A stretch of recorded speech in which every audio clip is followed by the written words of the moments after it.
Friends, आज हम बात कर रहे हैं जीटीएल इंफ्रास्ट्रक्चर की।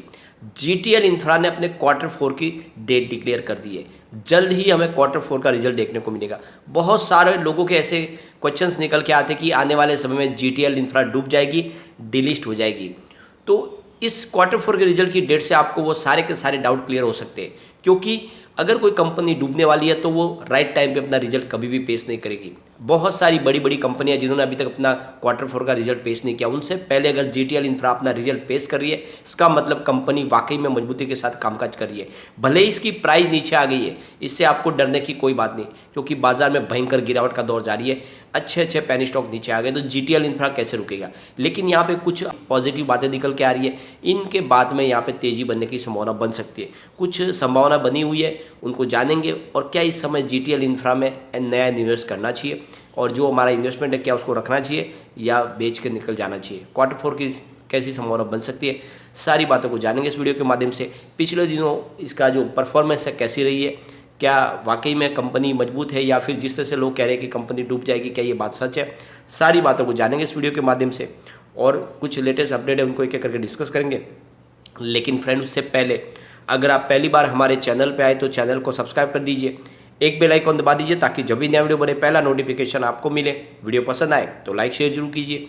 चलो फ्रेंड, वीडियो स्टार्ट करते हैं। मैं हूँ आपका दोस्त एसबी दवे और हमारे अपने चैनल ऑनलाइन कमाई में आपका बहुत बहुत स्वागत है। सबसे पहले कारोबार को डिस्कस करेंगे। तो फ्राइडे के दिन स्टॉक 1.20 पर ओपन हुआ, यही लो था, और हाई बना 1.30 का, यानी अपर सर्किट लगा। लेकिन फिर सर्किट खुला और 1.25 पर क्लोजिंग रही, यानी आप देखोगे तो यहाँ पे आपको क्लोजिंग जो गुरुवार की थी उसी क्लोजिंग पे आपको क्लोजिंग आती हुई दिखाई देगी। नहीं यहाँ पे गिरावट हुई, न तेजी बनी। और इसके पीछे सबसे बड़ी वजह थी बाजार में भयंकर गिरावट। यानी आप देखोगे तो पूरे दिन बाजार में शानदार अच्छी खासी 800-900 पॉइंट की तेजी थी, लेकिन अंत में 150 पॉइंट की गिरावट हो गई, और इस वजह से यहाँ पे जो तेजी थी वो खत्म हो गई। लेकिन बहुत ही अच्छे वॉल्यूम के साथ में कामकाज हो रहा है, और निचले लेवल से बहुत अच्छी खरीदारी हो रही है बड़े फंड हाउस की। अगर हम बीएससी की बात करें तो यहाँ पे 4,09,73,000 का वॉल्यूम हुआ, सामने 2,02,62,000 की डिलीवरी उठाएगी। डिलीवरी का परसेंटेज 49.45% है, तो लगभग 50% डिलीवरी बेस काम हुआ है। एनएससी की अगर बात करें तो 6,88,99,000 का वॉल्यूम हुआ, सामने 3,03,07,000 की डिलीवरी उठाएगी। डिलीवरी का परसेंटेज 43.99% है, तो दोनों एक्सचेंज में शानदार डिलीवरी बेस काम हुआ है। यहाँ पे अगर इसकी परफॉर्मेंस हम देखें तो 70 पैसे इसका 52 वीक का लो है, 4.05 52 वीक का है फिलहाल स्टॉक 1.25 पर है, तो काफ़ी स्टॉक नीचे आ गया है। अब जीटीएल इंफ्रा ने अपने क्वार्टर फोर की डेट डिक्लेयर कर दी है। कंपनी ने एक्सचेंज को जानकारी दी है कि वो आने वाली 17 तारीख को अपना रिजल्ट पेश करेगी। ये रिजल्ट उसी दिन आपको देखने को मिलेगा जिस दिन एलआईसी का आईपीओ भी लिस्ट होगा बाजार में। तो वो डेट आ चुकी है, आने वाले 3 दिन में आपको रिजल्ट देखने को मिलेगा। और आपको पता ही होगा, जब एक बार पूरा क्वार्टर एंड हो जाता है उसके बाद में जो ट्रेडिंग विंडो होती है वो इनसाइडर ट्रेडिंग के लिए बंद कर दी जाती है, यानी जो भी कंपनी से संबंधित लोग हैं उन सब के लिए ट्रेडिंग बंद हो जाती है। तो ये ट्रेडिंग विंडो 1 अप्रैल से बंद हो चुकी थी, अब ये वापस 19 मई को खुलेगी। तो जो भी कंपनी से संबंधित है, चाहे स्टाफ हो या फिर उनके कोई भी कंपनी के बोर्ड मेंबर में हो, ये सारे लोगों के लिए ट्रेडिंग बंद है, वो अब 19 मई से ही शुरू होगी। जीटीएल इंफ्रास्ट्रक्चर की बात करें तो ये टावर कंपनी है जो टेलीकम्युनिकेशन सेक्टर के लिए टावर प्रोवाइड करती है। ये हर कंपनी को टावर शेयर करती है, चाहे आप जियो हो, आप एयरटेल, वोडाफोन या बीएसएनएल, सबके लिए टावर सर्विस प्रोवाइड करती है। 28,000 टावर्स हैं इनके पूरे इंडिया में, और 22 सर्कल में कंपनी काम करती है।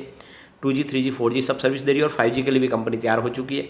यानी 5G के लिए इन्होंने लगभग अपनी शुरुआत कर दी है, और कंपनी लगातार अपने कारोबार को आगे बढ़ाने की कोशिश कर रही है।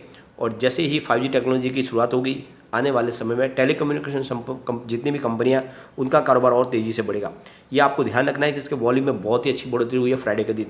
पिछले 1 महीने पहले इसका 9 करोड़ रुपये का वॉल्यूम था, 1 वीक पहले भी 9 करोड़ रुपये का वॉल्यूम हुआ था, थर्सडे को 7 करोड़ रुपये का वॉल्यूम हुआ था, लेकिन फ्राइडे को 11 करोड़ रुपये का हुआ। तो पूरे महीने के अंदर सबसे शानदार वॉल्यूम हुआ है फ्राइडे के दिन। इसका मतलब यह है कि बहुत ही अच्छी खरीदारी हुई है निचले लेवल से। अगर इतने भारी वॉल्यूम के साथ में अगर बिकवाली होती तो लोअर सर्किट लग जाता, अगर लोअर सर्किट नहीं लगा इसका मतलब खरीदारी हुई है, और वो भी बड़े फंड हाउस ने काफ़ी बड़ी खरीदारी की है, और क्यों ना वो निचले लेवल से स्टॉक मिल रहा है। और ये स्टॉक वाकई में मजबूत है, क्योंकि कंपनी रिजल्ट क्वार्टर फोर का पेश करने वाली है, और रिजल्ट इस बार बेहतर रहने की पूरी संभावना है। यहाँ पे जो गिरावट है उसके पीछे सबसे बड़ी वजह है बाजार की संभावना है। बीएसई सेंसेक्स देखें तो फिलहाल 52,793 पर आ चुका है। आप देखोगे तो फ्राइडे को भी कम से कम ऊपर के लेवल से, यानी जो हाई था दिन का वो 53,785 का था, तो 1000 पॉइंट की गिरावट हुई है और यहाँ पे लगातार गिरावट हो रही है।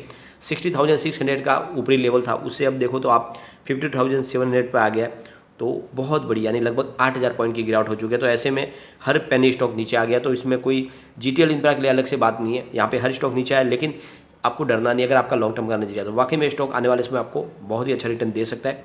यहाँ पे एक सबसे बड़ी टेंशन है कि 5G की तैयारी तो कर दी गई है, सरकार ने भी कहा है कि अगस्त सितंबर तक 5G शुरू हो जाएगी, लेकिन अभी भी नीलामी प्रक्रिया में प्रॉब्लम आ रही है। उसके पीछे सबसे बड़ी वजह, जो नीलामी के लिए जो रेट तय की गई है वो टेलीकम्युनिकेशन कंपनियों को मंजूर नहीं है।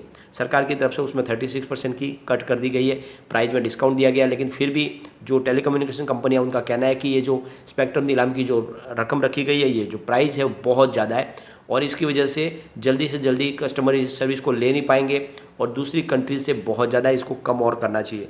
लेकिन सरकार चाहती है कि ये इसी प्राइस में सर्विस लाई जाए और इसी वजह से भी नीलामी में थोड़ी सी देरी हो रही है, लेकिन जल्दी ही नीलामी हो जाएगी और ये सर्विस सबके लिए अवेलेबल हो जाएगी। यहाँ पे एक और बड़ी खुशखबरी निकल के आ रही है, अभी मार्च 2023 तक यानी आने वाले एक साल में आपको 5G का फ़ोन 10,000 की प्राइस तक मिलना शुरू हो जाएगा। बिल्कुल ये बहुत बड़ी खुशखबरी है, क्योंकि लोगों को यही चिंता थी कि जो 5G के नए फ़ोन आएंगे अगर उनकी प्राइस 20,000 के अबव होगी तो कैसे खरीदेंगे।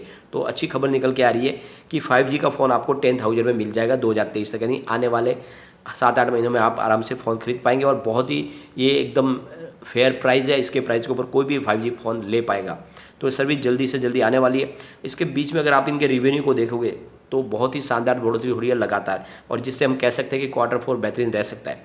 दिसंबर 2020 में इनको 349 करोड़ रुपये का रिवेन्यू मिला था, मार्च 2021 में 371 करोड़ रुपये का रिवेन्यू, जून 2021 में 362 करोड़ रुपये का रिवेन्यू, सितंबर 2021 में 364 करोड़ रुपये का रिवेन्यू और दिसंबर 2021 में 371 करोड़ रुपये का रिवेन्यू।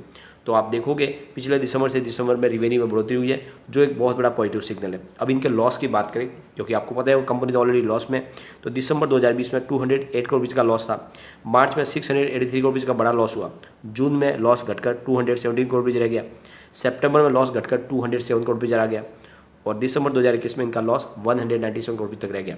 तो आप देखोगे लगातार कंपनी का लॉस कम हो रहा है और इस बार और भी लॉस में कमी हो सकती है। तो इससे आप समझ लो कि ये कंपनी धीरे धीरे कारोबार में अपनी वृद्धि कर रही है और परफेक्ट नजरिए के साथ कंपनी आगे बढ़ रही है।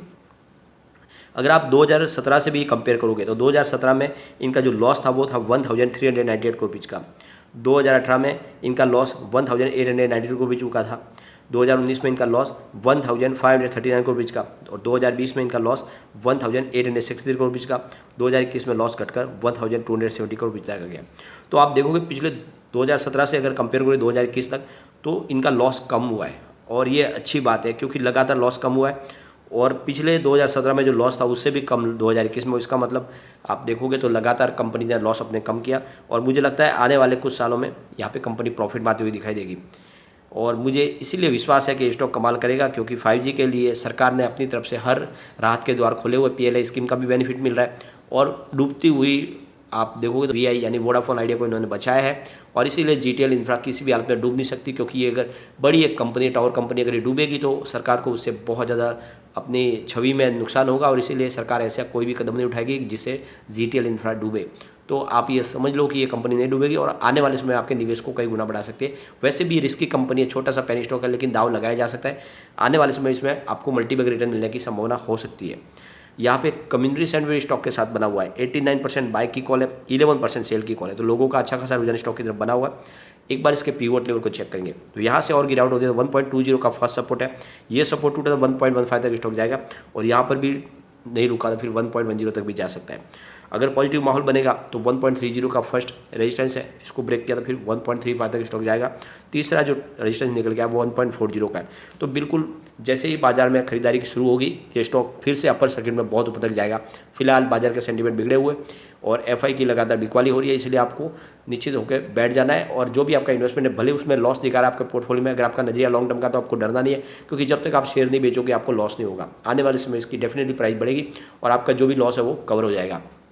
तो निवेश को बनाए रखें, कम से कम इसको 3 से 5 साल का समय दीजिए, ये स्टॉक वाकई में आपको मालामाल कर देगा। लेकिन फ्रेंड, कोई भी इन्वेस्टमेंट करने से पहले अपने फाइनेंशियल एडवाइजर से बात भी ले लें या अपना खुद का रिसर्च करें, क्योंकि मैंने वीडियो आपके एजुकेशनल पर्पज़ के लिए ही बनाया। वीडियो पसंद आए तो लाइक शेयर जरूर कीजिए और चैनल को सब्सक्राइब कर दीजिए। Thank you.